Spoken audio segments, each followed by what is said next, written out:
আসসালামু আলাইকুম সবাইকে। আহ, পুলিশ, স্বরাষ্ট্র মন্ত্রণালয় মানে ঠিক হবে না কোনো দিন, মানে যতদিন পর্যন্ত না আচ্ছা বলেন তো দেখি, স্বরাষ্ট্র মন্ত্রণালয়ের উপরে কে আছে? স্বরাষ্ট্রমন্ত্রীর উপরে কে আছে? কেউ আছে কি? না, নাই। স্বরাষ্ট্রমন্ত্রীর উপরে কেউ নাই, কিন্তু ওনার সাথে কম্বিনেশন করতে পারে। হ্যাঁ, কোঅপারেট করতে পারে। সেটা একজন বসাইছে, উপদেষ্টা। বুঝছেন, এই উপদেষ্টা জিনিসটাই খারাপ ভাই। মানে খালেদ হাসিনার লোকজন স্বয়ং বলতেছে যে ওনার পাশে আশেপাশে যারা ছিল, এই উপদেশটা, হ্যাঁ, আর নিবিড় উপদেশটা আর কি, আমি ওয়ার্ডটা যোগ করলাম, নিবিড় উপদেশটা, আর হচ্ছে কিছু মনে করেন যে কি বলবো, মানে হাড্ডি ছিটাই দিলে যেমন কুত্তা মনে করেন যে যেমন হাড্ডি খায়, ওইসব লোকজন ছিল হাসিনারে ডোবানোর জন্য। তারাই যথেষ্ট ছিল। হাসিনা কি নিজে ভালো ছিল? না, হাসিনা নিজেও ভালো ছিল না। আচ্ছা, ওই চ্যাপ্টার আমার দরকার নাই। আমি যেটা নিয়ে বলতেছি সেটা হচ্ছে যে, দেখেন, স্বরাষ্ট্রমন্ত্রীর একটা পুতুল হিসাবে বসায় রাখানো হয়েছে। আমি 1 বছর আগে এই কথাটা বলছি।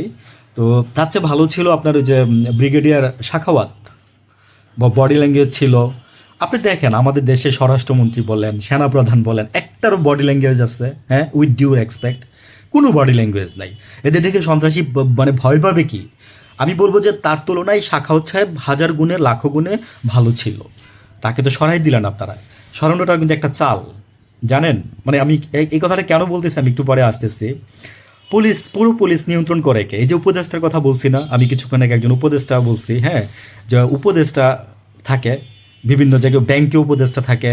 তারপর হচ্ছে আপনার এই যে দেখবেন যে বড় বড় নেতাদের উপদেষ্টা থাকবে, প্রধানমন্ত্রীর উপদেষ্টা থাকবে, এই যে খালেদা জিয়ার উপদেষ্টা, এই যে ফজলুল সাহেব, চিনছেন না? এক্সাম্পল দিলাম আর কি, এরকম উপদেষ্টা থাকে।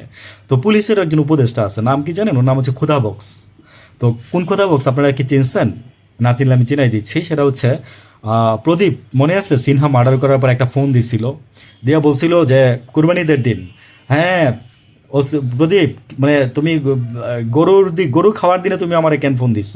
আমাদের তো আজকে গরু খাওয়ার দিন। তোমার কি, তুমি কি গরুর মাংস খাইতে চাও নাকি? এই ধরনের কথা বলে একটা ফোন কল এসেছিল, মনে আছে আপনাদের? অবশ্যই আছে। তো ওই খোদাবক সাহেব হচ্ছেন পুরো জিনিসটার নিয়ন্ত্রণ হর্তাকর্তা। এবং এই খোদাবক্সকে জানেন? থাক, আমি এখানে কিছু বলতে চাচ্ছি না, আমার এখানে বলে মানে বলা যাবেও না, আর আমি বলতেও চাচ্ছি না। কিন্তু আপনারা খোঁজ নিয়ে দেখেন এই যে খোদাবক্সকে, ঠিক আছে?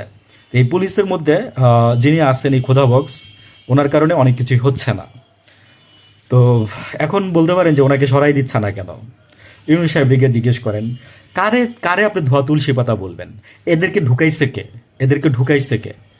এরা আগে থেকে ছিল পুলিশে, ঠিক আছে মানলাম, কিন্তু এদেরকে এস্টাবলিশ করছে কে? ইউনূস সাহেব শুনছি যে ওনার ওয়াইফের পার্সোনাল ডাক্তার, মানে ওয়াইফের ডাক্তার এনে ঢুকাইছে।